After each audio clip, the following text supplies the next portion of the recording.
O professor Luiz Antônio Simas é mestre em História Social pela Universidade Federal do Rio de Janeiro. Trabalhou como consultor ao lado de Rui Castro, Sérgio Cabral, Jairo Severiano, Hermínio Belo de Carvalho, no processo de criação do Museu da Imagem e do Som no Rio de Janeiro. É um dos autores do livro A Roda dos Saberes no Cais do Valongo, sobre as culturas afro-brasileiras que circularam no principal porto de entrada de africanos no Brasil durante a escravidão. É colunista do jornal O Dia, onde assina uma coluna semanal sobre a cultura das ruas cariocas. Recebeu, em 2014, por serviços prestados à cultura do Rio de Janeiro e aos estudos da diáspora africana no Brasil, o conjunto de medalhas da Comenda Pedro Ernesto, conferido pela Câmara Municipal. Alô. Gente, eu prefiro falar aqui na frente, porque eu ficar sentado ali atrás é meio complicado, mas primeiro agradecer ao convite, né, da PUC de Minas para estar aqui falando com vocês, participando dessa conferência de abertura, agradecer na pessoa do professor S, da professora Deia, né, e é curioso estar aqui falando numa universidade sobre esse tema, porque eu, no Rio de Janeiro, tenho uma linha de trabalho que parte do princípio que a gente, o tempo todo, tem que fazer da escola cada vez mais a rua e da rua cada vez mais a escola, né? Essa simbiose tem que acontecer.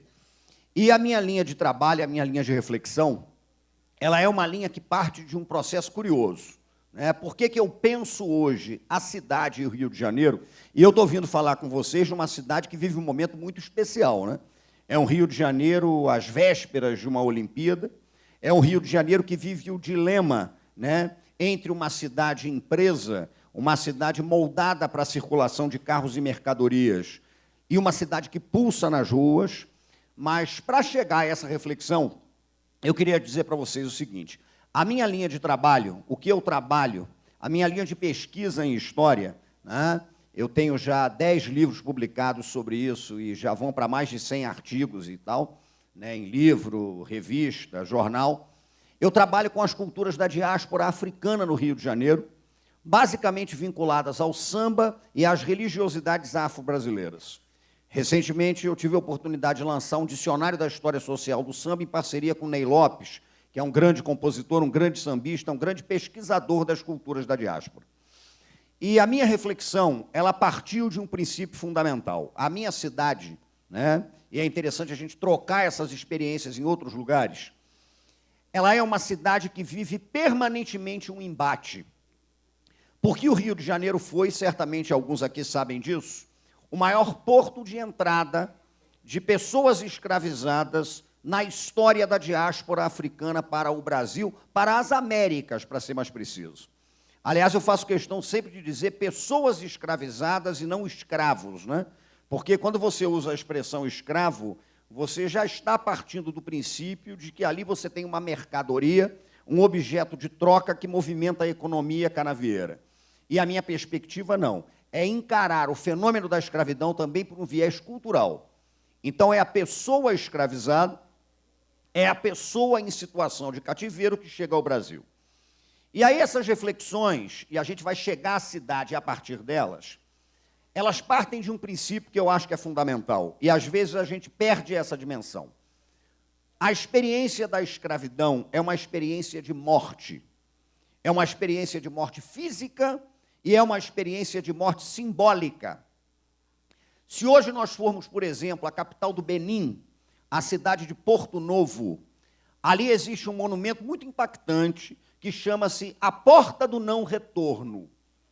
A Porta do Não Retorno fica exatamente no local em que as pessoas escravizadas pegavam os tumbeiros, os negreiros, para vir para a costa brasileira.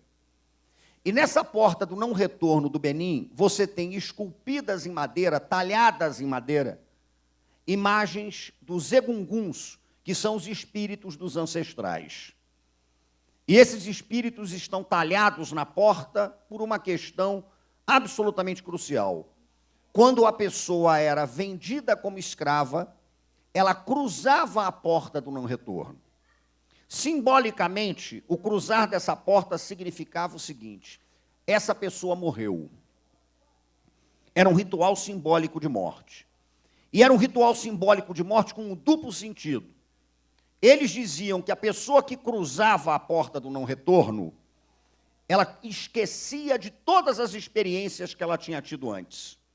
Porque se ela se lembrasse, ela morreria na diáspora de depressão, né? Daquilo que os congos chamam de do banzo, aquela tristeza indefinível. Então era necessário que você esquecesse de quem você era, dos seus laços de pertencimento, dos seus laços de sociabilidade.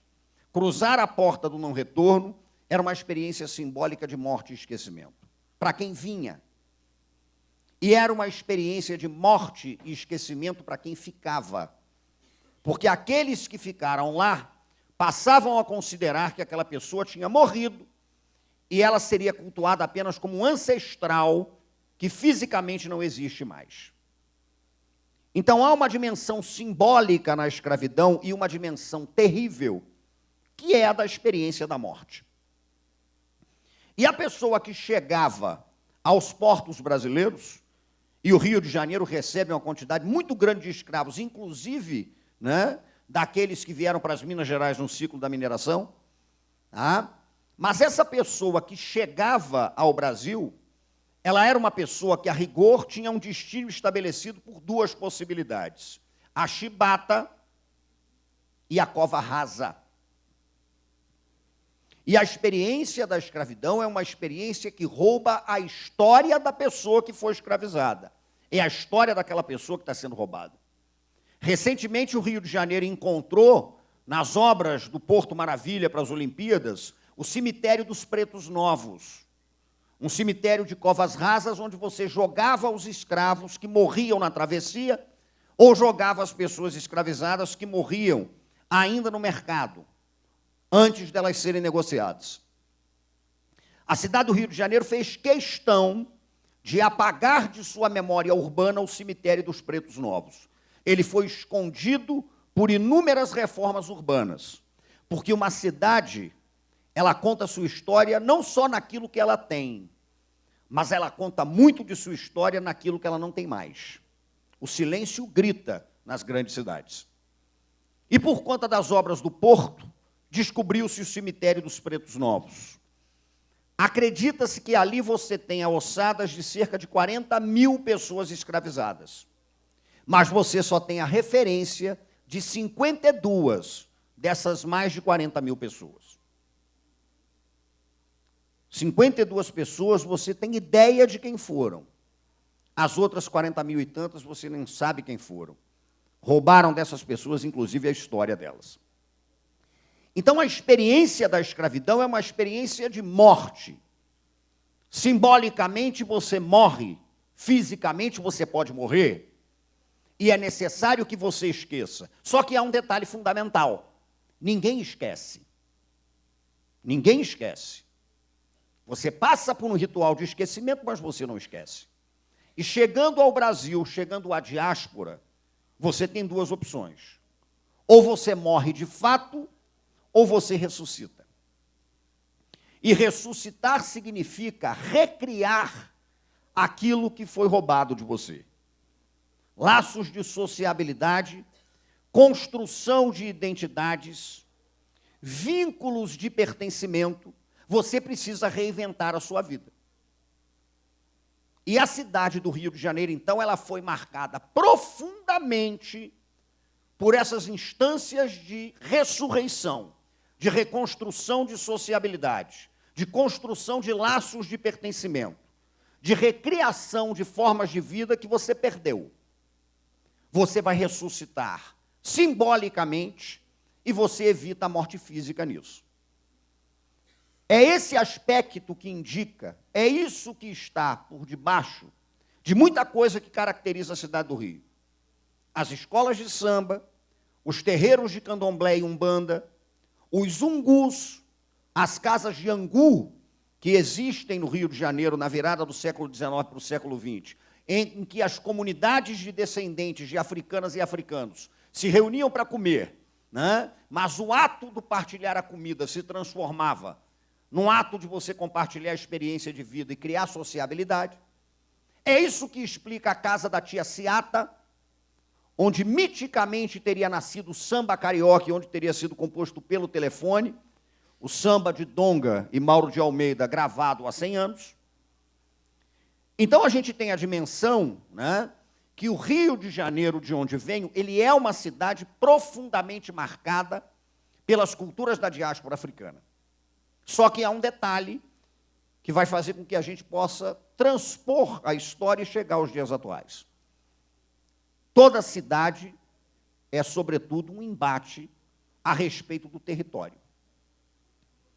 É um embate vinculado a narrativas, é um embate vinculado a perspectivas arquitetônicas. A cidade é território em disputa. E um grande cronista carioca, Marques Rebelo, dizia: toda cidade é feita de várias cidades. E elas disputam o tempo inteiro. Essa cidade negra do Rio de Janeiro, essa cidade de pequenas Áfricas, como a gente costuma dizer lá no Rio, ela viveu um embate muito duro. Por quê? Porque quando o Brasil deixou de ter escravidão, quando é abolida a escravidão, no Brasil inteiro, o país teve que se dedicar a um problema, a uma questão. O que é que o Brasil fará com as pessoas que eram escravizadas, as descendentes e descendentes dessas pessoas? O que o Brasil fará? E aí a gente tem que encarar uma realidade chocante. O Estado brasileiro, uma geração de intelectuais brasileiros, aquela geração do final do século XIX e início do século XX, essa geração chegou a uma conclusão: a única solução para o Brasil seria promover um branqueamento racial e, ao mesmo tempo, construir um padrão civilizatório de recorte europeu.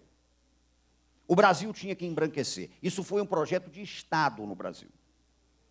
E esse embranquecimento proposto, ele vinha em dois sentidos. O primeiro deles, embranquecer fisicamente a população brasileira.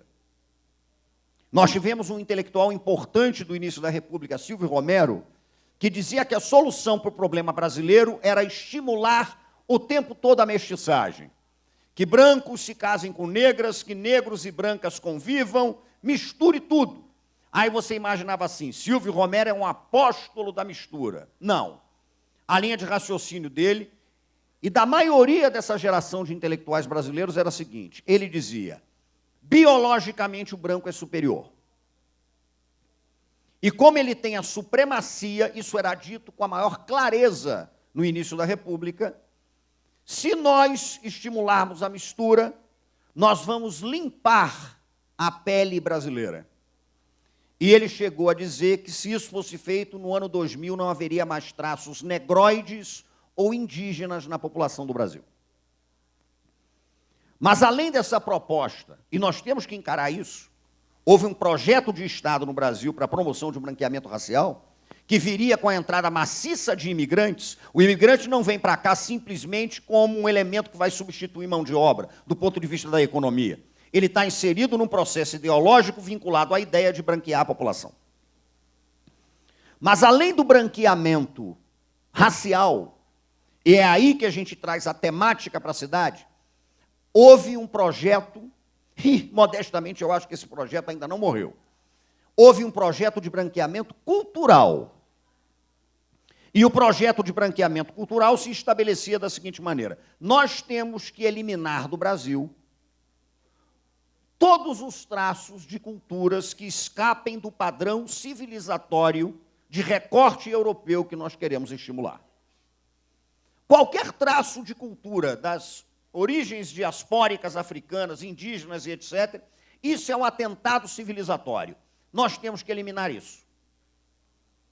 E o Brasil aprovou, no Código Criminal de 1890, a Lei de Vadiagem.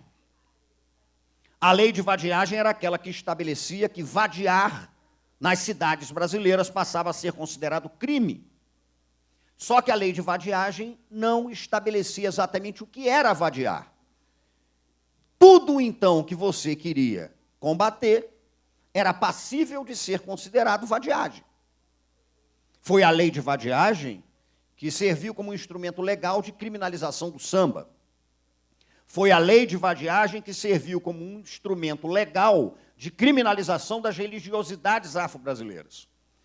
Onde eu vou, eu sempre costumo dizer uma coisa que acho chocante, mas tão chocante que nós temos que refletir sobre ela. O maior acervo de arte sacra afro-brasileira não pertence a nenhum museu ou instituição baiana. O maior acervo de arte sacra afro-brasileira é o acervo do Museu da Polícia Militar do Estado do Rio de Janeiro. O Museu da Polícia Militar do Estado do Rio possui o maior acervo de arte sacra afro-brasileira. E é claro que nenhum de vocês, nem eu, acha que esse acervo foi conquistado porque a polícia tem grande apreço pelas manifestações de religiosidade afro-brasileiras. Esse acervo foi reunido durante os 40 anos em que a lei de vadiagem serviu como instrumento de criminalização dos cultos, e você sistematicamente invadia terreiros, e você sistematicamente apreendia objetos sagrados. Mas aí há um detalhe curioso. Aí você pergunta, se houve esse projeto, se a ideia era promover o embranquecimento, o recorte civilizatório, o Rio de Janeiro, de onde vem, é uma cidade tão esquizofrênica, num certo sentido, não sei se vocês conhecem esse detalhe da história do Rio, mas o Rio foi fundado para expulsar os franceses. E, num certo momento, o Rio cismou que tinha que ser França. O Rio elabora um projeto de reforma urbana em 1904, a Reforma Passos, que tenta transformar a cidade numa Paris tropical. É a Belle Époque parisiense. Só que nessa Belle Époque você não tem espaço para essas comunidades. A cidade, então, vive essas tensões. Né? Mas por que tudo isso não sumiu? Por que a gente viu o grupo abrir aqui, né, o trabalho em Minas Gerais, cantando alguns sambas? Um tipo de música, o samba urbano, que foi inventado no Rio de Janeiro. Inventado por uma geração que morava num bairro, o bairro do Estácio de Sá. Por que a gente está ouvindo isso? Porque a resposta que a cidade deu a esse projeto civilizatório excludente, branqueador e de recorte europeu, foi criar estratégias de sobrevivência naquilo que eu chamo de culturas de fresta. A fresta é aquele espacinho, a fresta é aquele buraco que deixam para você tentar fazer alguma coisa, e ali, no precário, na fresta, você reconstrói a vida. Um grande geógrafo, grande professor, infelizmente falecido, Milton Santos, ele dizia para a gente o seguinte: o mundo só pode ter algum tipo de salvação se ela vier pela cultura da escassez. Aí as pessoas estranhavam que conceito era esse que ele usava de cultura da escassez. E ele dizia uma coisa: sujeito de classe média, sujeito de classe alta, nós, no início do século XXI, nós temos tudo. Você não precisa inventar nada para a sua sobrevivência. Trancado num quarto com um computador ligado na rede, você vive o resto da sua vida. Você pede a sua comida, você consegue comprar móveis, você compra roupa, você não precisa sair dali. Onde não há escassez, provocava o professor Milton Santos, não há inventividade, há a acomodação. Essas culturas urbanas que sobreviveram a um projeto de extermínio, elas sobreviveram porque criaram na escassez formas originais de lidar com a vida, formas originais de comunicação, maneiras de produzir discursos que escaparam desse projeto civilizatório de recorte europeu. Eu trabalho atualmente num projeto que deve resultar num livro daqui a 2 anos, que eu chamo de Gramática dos Tambores, e que tem a ver muito com a questão da comunicação. Porque no Rio de Janeiro, quando as escolas de samba foram criadas, elas foram criadas dentro de uma instância de negociação. As escolas de samba eram obrigadas a negociar com o Estado o tempo inteiro e queriam negociar com o Estado o tempo inteiro. É plausível que você queira brincar o seu carnaval sem que você acabe preso. Então, a história das escolas de samba é uma história de negociação como forma de resistência. Às vezes, negociar é uma maneira de resistir. E a história das culturas da diáspora mostra isso com a maior clareza. Mas aí o que acontecia? Por exemplo, as escolas de samba, para poder brincar carnaval, eram obrigadas pelo poder público a se registrar em delegacia de costumes. Aliás, o nome da delegacia era ótimo na década de 30. Delegacia de Costumes Tóxicos e Mistificações. Era onde você tinha que se registrar. E, para funcionar, essas escolas de samba tinham que se registrar como grêmios recreativos. Eu escrevi um livrinho sobre a história da Portela, eu sou biógrafo da Portela. O nome original da Portela era Vai Como Pode. E quando os portelenses chegaram para se registrar na delegacia, com um delegado chamado Dulcídio Gonçalves, em 1935, Paulo Benjamin de Oliveira, um dos fundadores, declarou que o nome da escola era Vai Como Pode, e o delegado virou-se para ele e disse: esse nome não pode, porque isso é coisa de vagabundo. Isso aqui não é mais um país de vagabundo, então não pode ser Vai Como Pode. Mas o Paulo falou: pô, mas a comunidade nós desfilamos Vai Como Pode. Vai Como Pode não. Os senhores são de onde? E Paulo respondeu para o delegado: da Estrada do Portela, que era o sobrenome de um português que era dono de terrenos ali, perto de Madureira, Oswaldo Cruz. E assim que Paulo disse que era da Estrada do Portela, o delegado virou-se para ele e disse: o nome da escola é esse. Grêmio Recreativo Escola de Samba Portela. E eles não gostaram, mas olha só, ninguém... É Portela e acabou. Foi um delegado que colocou o nome da Portela. E há um detalhe muito curioso.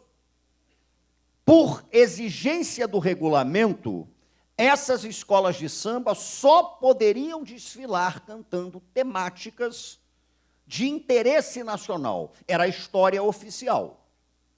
Aí você pegava uma escola de samba rigorosamente negra, do primeiro ao último componente, e aí você ia ver o enredo da escola de samba, e o enredo era a Batalha Naval do Riachuelo.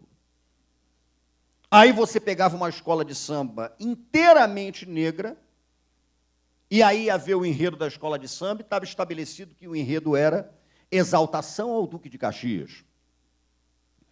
Aí você ia pegar uma escola de samba inteiramente negra, que cantaria as 6 datas magnas do Brasil, e nenhuma delas se referia a qualquer questão que envolvesse aquela comunidade. Na historiografia das escolas de samba, o que se diz é o seguinte: as escolas negras cantavam, se comunicavam, falavam sobre a história oficial dos brancos. Eu hoje desenvolvo um trabalho tentando mostrar que não foi exatamente assim, por uma razão básica. Porque as escolas de samba têm bateria e tem tambor. E o tambor para essas comunidades foi uma forma de produção de narrativa e comunicação. Vou dar um exemplo básico. Num terreiro de candomblé, você tem para cada orixá um toque específico do atabaque que conta uma história. Para Oxóssi, que é um caçador, você toca um ritmo chamado aguerê. O aguerê representa no atabaque uma caçada.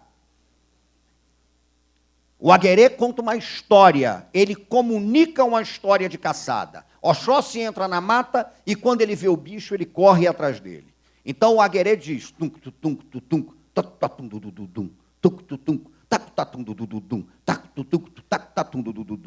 é uma caçada que está sendo contada ali. Quando você chega e quer evocar Xangô, o grande deus, né, do fogo, você não toca o agueré, porque não é um ritmo que conte uma história dele. Você toca um ritmo chamado alujá, que é o tambor do rei, e que, curiosamente, é a base do tamborzão, que é um dos ritmos mais populares do funk carioca hoje. O alujá é tum, tum, tum, tum, tum, tacum, tacum, tum, tacum, tacum, tum, tum, tacum, tacum, tum, tacum, tacum, tum, tum. Isso é o toque de Xangô. Quando você quer falar dos relâmpagos de Inhansã, você toca um ritmo chamado Ilu, ou aguerê de Inhansã. O tambor falava. E aí havia um detalhe absolutamente fascinante. Cada uma dessas escolas de samba era dedicada originalmente a um orixá. E a base do toque das baterias dessas escolas de samba era a base do toque dos orixás. Porque cada bateria de escola de samba tem um naipe, que é o naipe da caixa de guerra. A caixa que dá o ritmo que a bateria vai ter, enquanto outros instrumentos fazem desenhos. A Portela foi uma escola dedicada a Oxóssi, São Sebastião no sincretismo carioca. O toque que embasa o naipe de caixas da bateria da Portela é o Agueré de Oxóssi.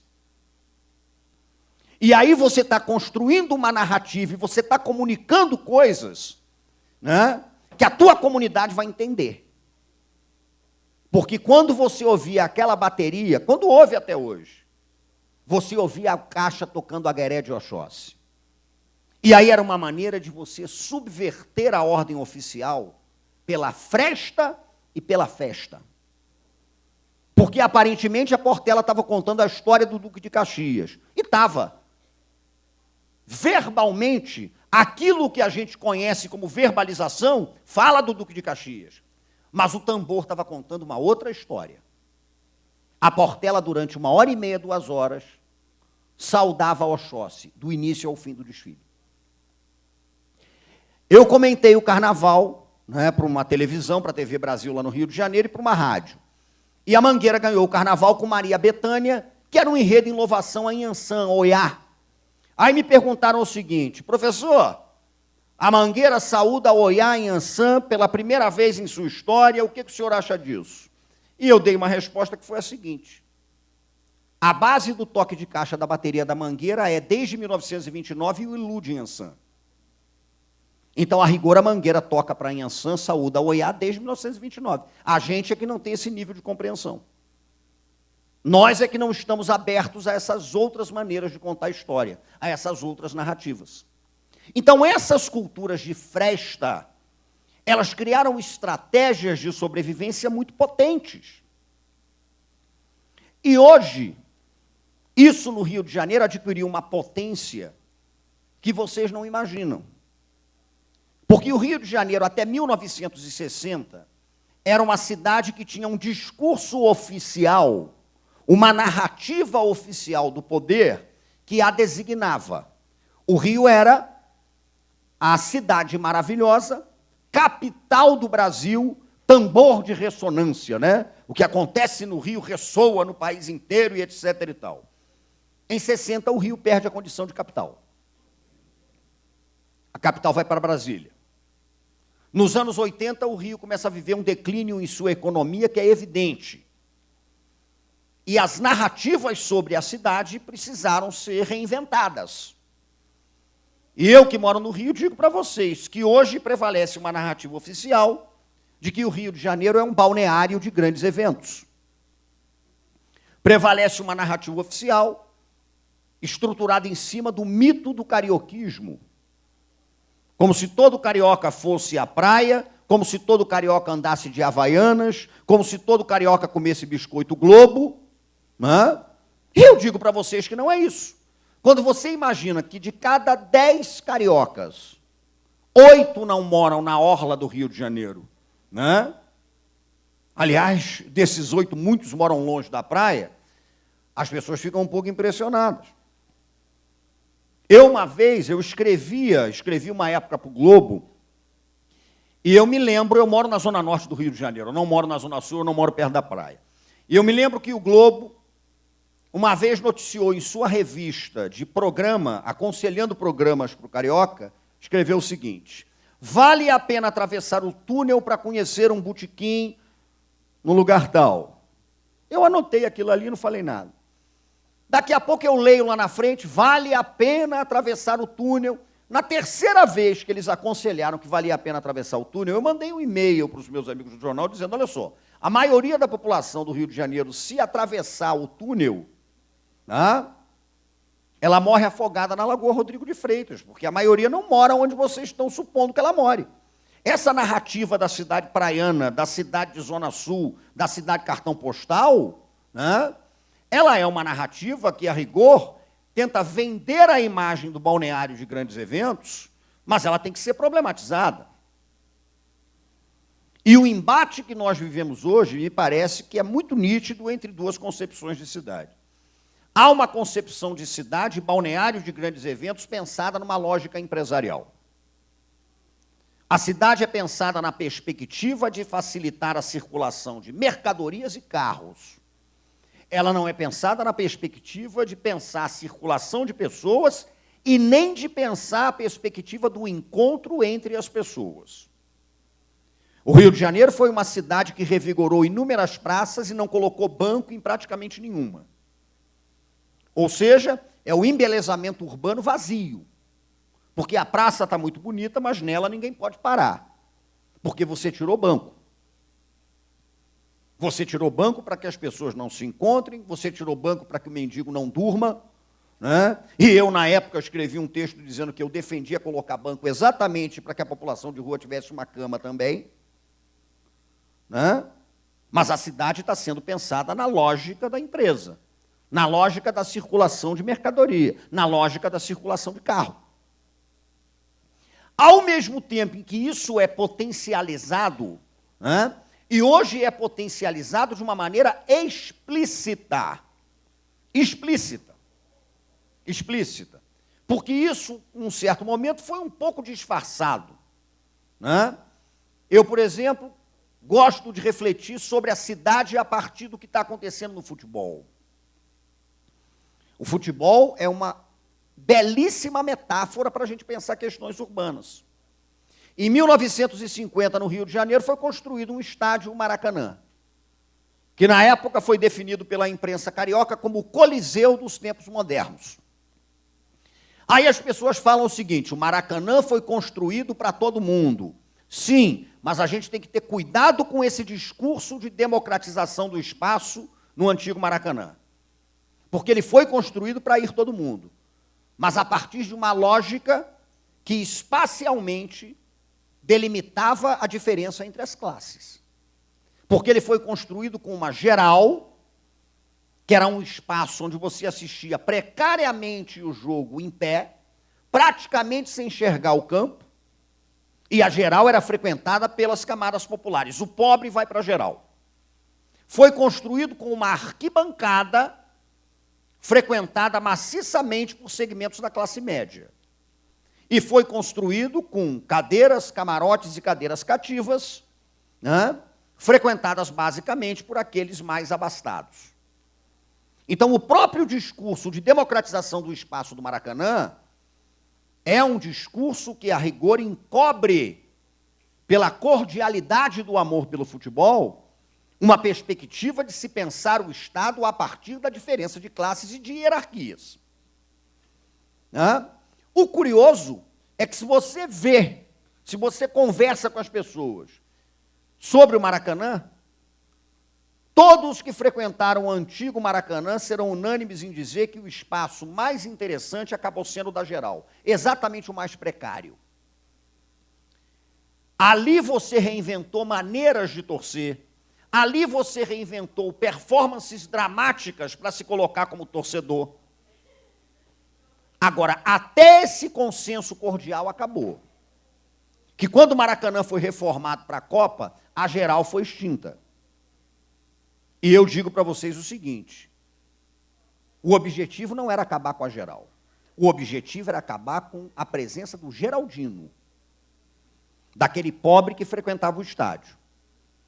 Porque a lógica da cidade empresarial hoje é muito nítida. Transforme o estádio de futebol numa arena multiuso, eleve o preço dos ingressos, coloque um público selecionado no estádio e barateie a venda de jogos por canal a cabo na televisão.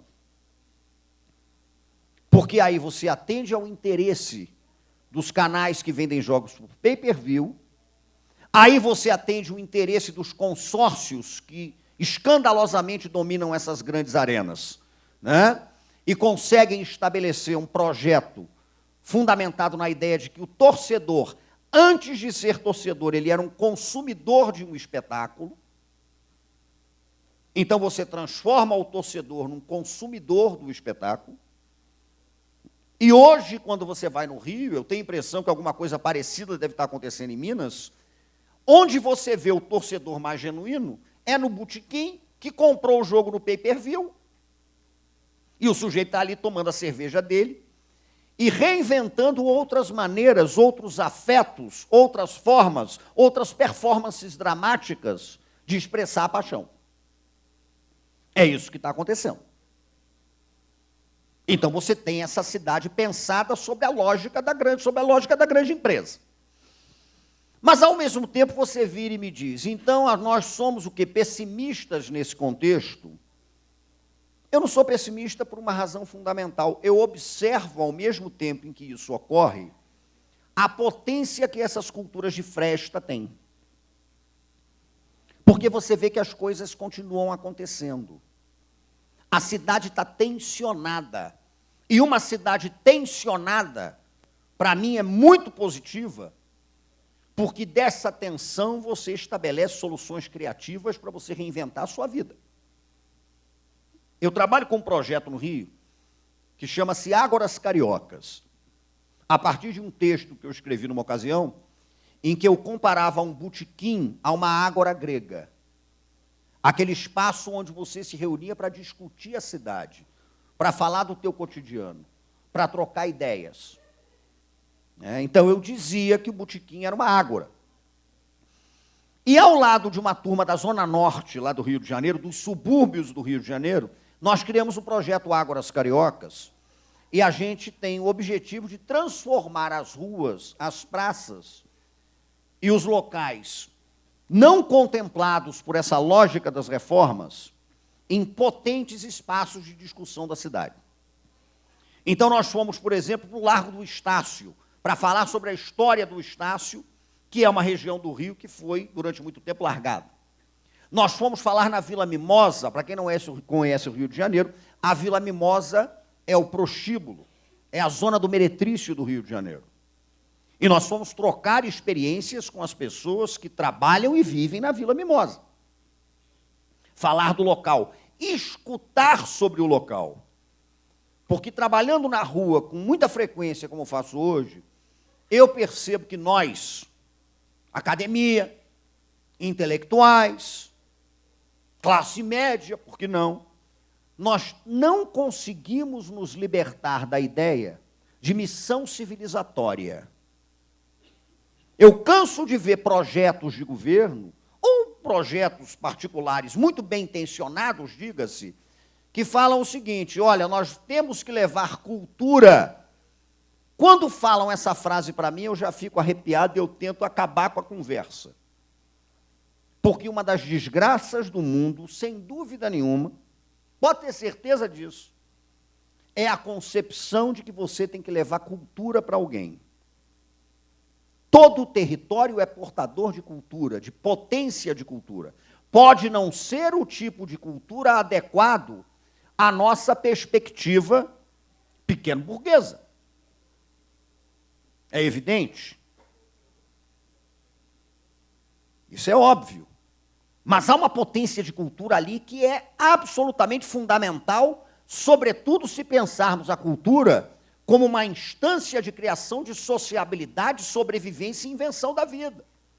Hoje, no Rio, os bailes funk são muito potentes. Você não pode falar da cultura do Rio de Janeiro sem ter o funk como referência.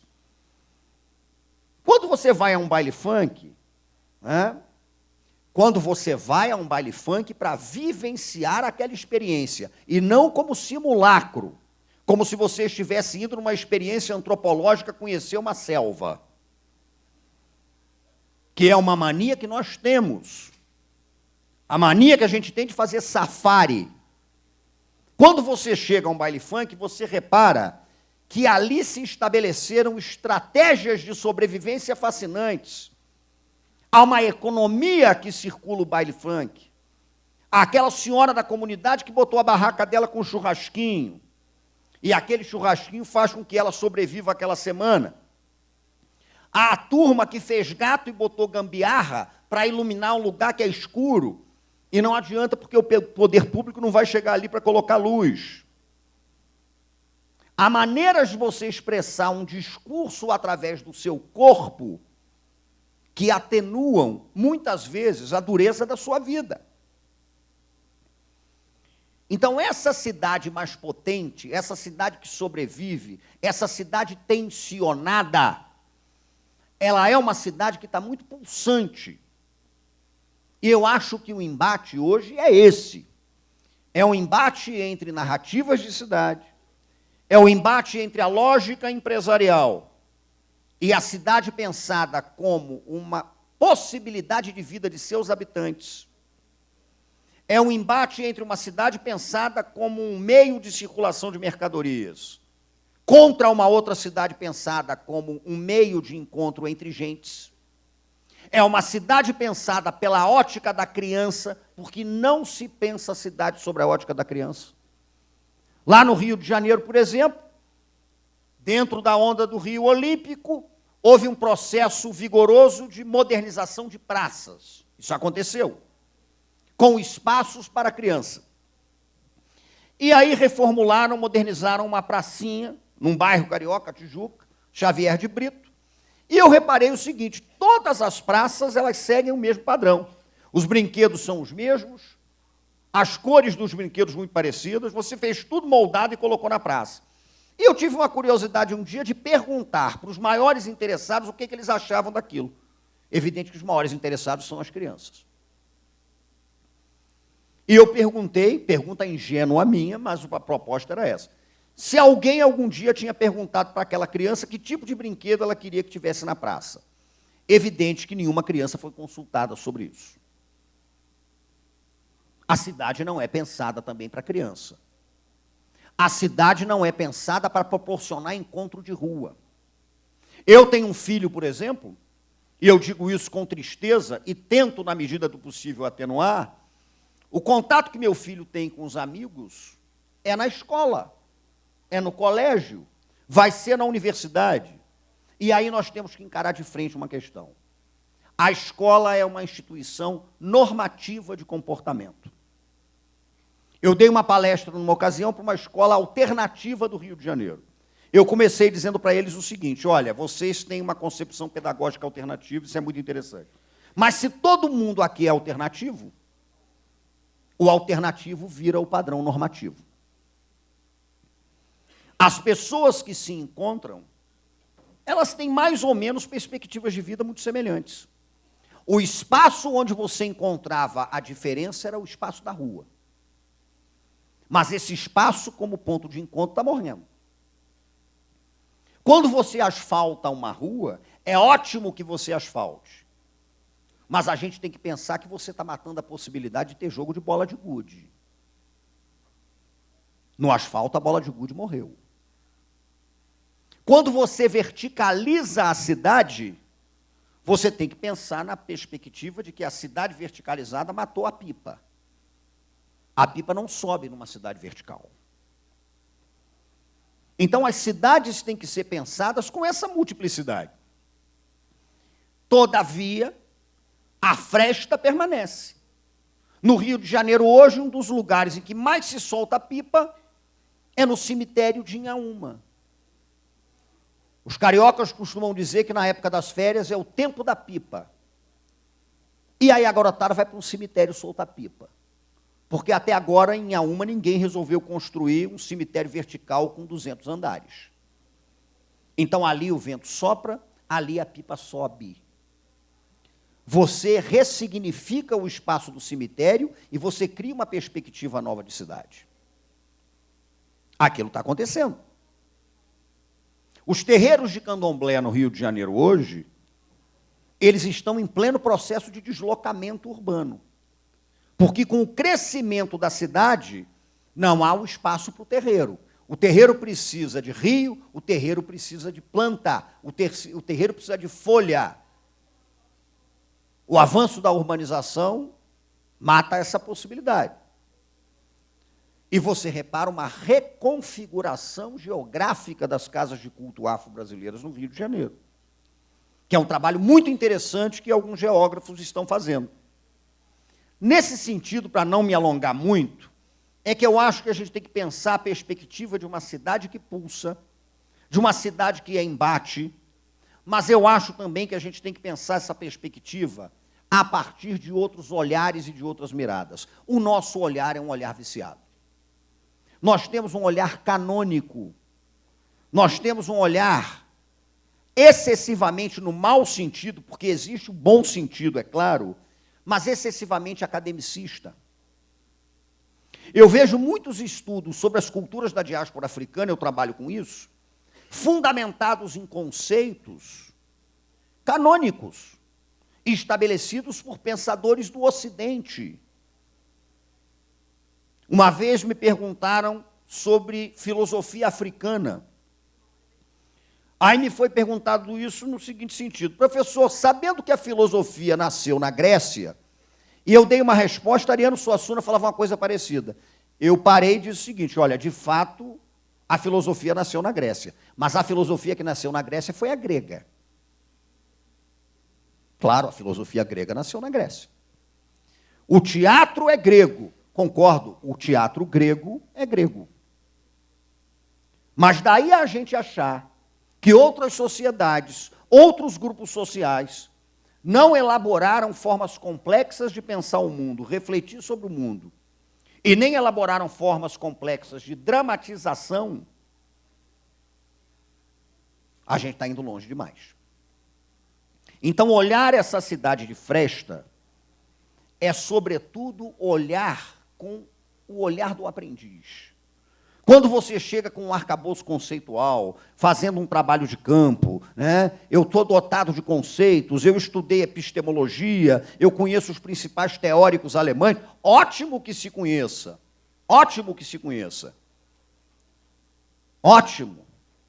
Mas é necessário que a gente encare a cidade como um caldeirão tensionado de culturas que pensam a própria realidade, interagem com a própria realidade, muitas vezes de uma maneira que desconforta.